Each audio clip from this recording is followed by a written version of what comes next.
vais emmener une. Ben voilà, qu'il y en a une déjà là. Tous les hommes de la Terre naissent interconnectés. Il n'y a pas quelqu'un qu'on dirait, il est seul, il est unique. On est connecté à une mère, à un père, on est connecté à des frères, à une couleur, à une nation, et le monde entier aujourd'hui est interconnecté. On parle de ça dans le téléphone. Alors le marketing des réseaux, c'est une science. C'est une science qui naît depuis les origines. Qu'on soit chrétien ou musulman, on dit que bon, une femme a goûté, elle a proposé à son mari, ils ont proposé aux enfants. Donc le bouche à oreille, c'est le fondement du marketing de réseau. Marketing veut dire commerce. En réseau, c'est-à-dire, comme vous voyez, d'une manière interconnectée. Et tous les hommes de la Terre pratiquent le réseau.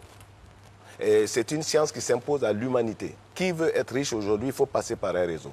Autrement, tout ce qu'on fait, c'est des activités solitaires. J'ai mon maquis, j'ai ma boîte de nuit, j'ai mon champ, c'est solitaire. Mais comment entrer dans la richesse? Parce que moi, je parle aujourd'hui des milliards. Je veux qu'on sorte des millions, nous, Africains. On parle aux États-Unis de 545 multimilliardaires en dollars. On en parle en Chine qui vient de s'ouvrir au capitalisme. Les Africains sont en train encore, quand ils ont 10 millions, 100 millions, ils disent on est riche. On ne peut pas compétir avec le monde. Alors le marketing des réseaux, science de bouche à oreille, est une science par laquelle des hommes essaient de commercialiser et de multiplier les ventes. Je vous donne un exemple très simple. Je vends des bonbons au carrefour de la vie. Et chaque jour, j'ai 2000 francs de bénéfices. Alors, l'intelligence financière, je vais au village et je viens avec 30 de mes frères. Et je leur donne les mêmes quantités de bonbons, je les affecte en divers points de la ville d'Abidjan. Le soir, on fait les comptes. Il va sans dire que ce n'est pas la même vente que lorsque je suis seul. Et c'est le système du marketing des réseaux. Les Africains pratiquaient le marketing des réseaux dans les villages. Tout le monde allait cultiver dans le champ de Yao, une autre fois dans le champ de Kwaku, ainsi de suite. Il n'y avait pas de pauvres. Et la richesse, c'était quoi? C'est la nourriture et les produits, comment on appelle, d'élevage. Tout le monde en avait. Donc le marketing des réseaux, il ne faut pas confondre avec tout ce que nous voyons, où on vous dit, bon voilà, vous donnez de l'argent, vous venez au bout de combien de temps, ça s'est multiplié.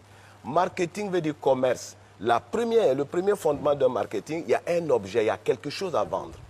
C'est quelque chose que des gens ont maîtrisé pour pouvoir vendre.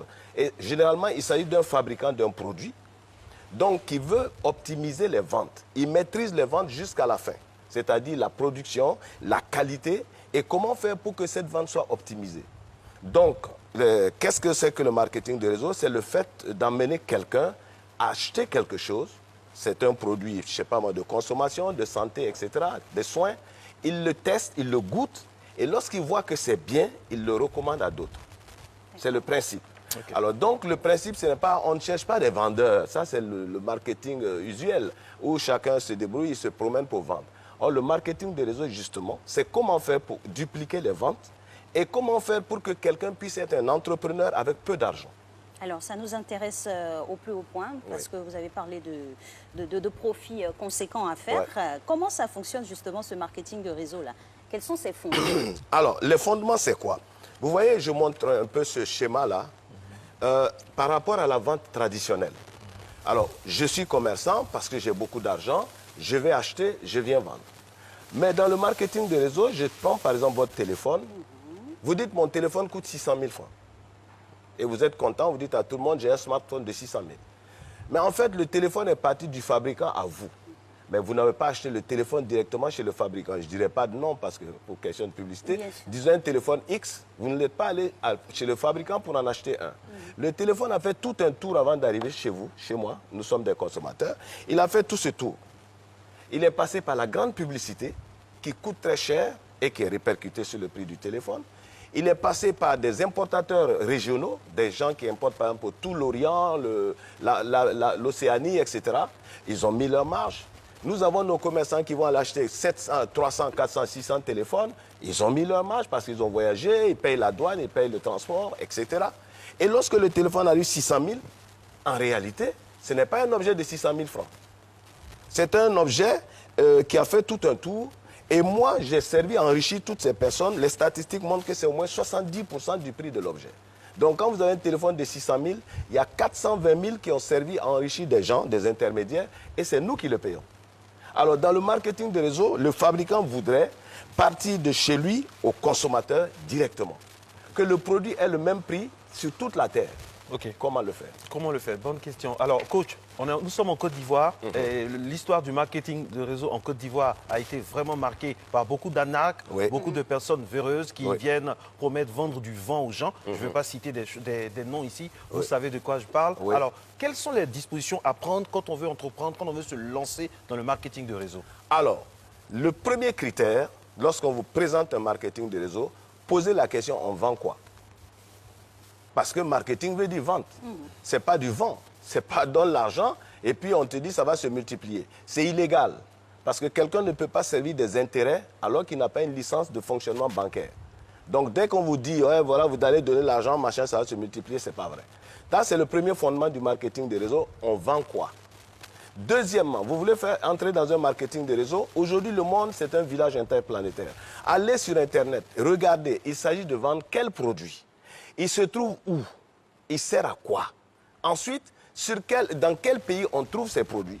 Et allez aussi taper malhonnêteté concernant tel produit pour voir un peu. Oui, mais bien sûr, vous allez avoir tout ce qu'il faut.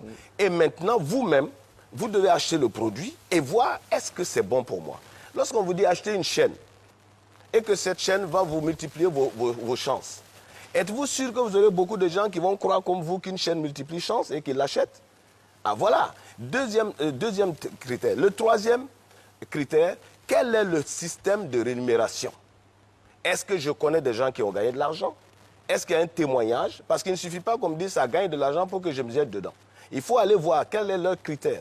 Troisième chose, depuis quand existe cette entreprise? Quand on vous présente un marketing de réseau, l'entreprise n'a pas au moins 30-40 ans, ce n'est pas la peine d'y entrer. Alors, pour terminer, je dis, il ne faut pas un marketing de réseau où, d'abord, j'ai dit, il n'y a rien à vendre. Deuxièmement, on vous dit, vous allez avoir de l'argent parce que vous allez donner, ça va se multiplier. Comme vous avez dit, on a eu ici en Côte d'Ivoire beaucoup de systèmes et les gens aiment l'argent facile. Alors, les autorités dedans, tout ça. Hein? Ah ben bien sûr, c'est l'argent facile, c'est le cœur même de l'Africain. Je fais du coaching en intelligence financière, c'est l'un des aspects sur lesquels je me fonde le plus. L'Africain est pauvre. Je parle de pauvreté, pas de matériel, la pauvreté de l'esprit. C'est-à-dire on arrive à comprendre, on arrive à accepter que l'argent se gagne facilement. Lorsque vous présentez quelque chose qui est facile, tout le monde tombe dedans comme des mouches dans la bière. Alors je dis non, l'argent se gagne en travaillant. L'argent qui n'a pas une traçabilité, aujourd'hui vous avez tout ce qu'on nous dit, on parle de trading que vous pouvez faire avec 45 €, 45 $, mais attendez, le trading, c'est le fait de participer à la bourse, à des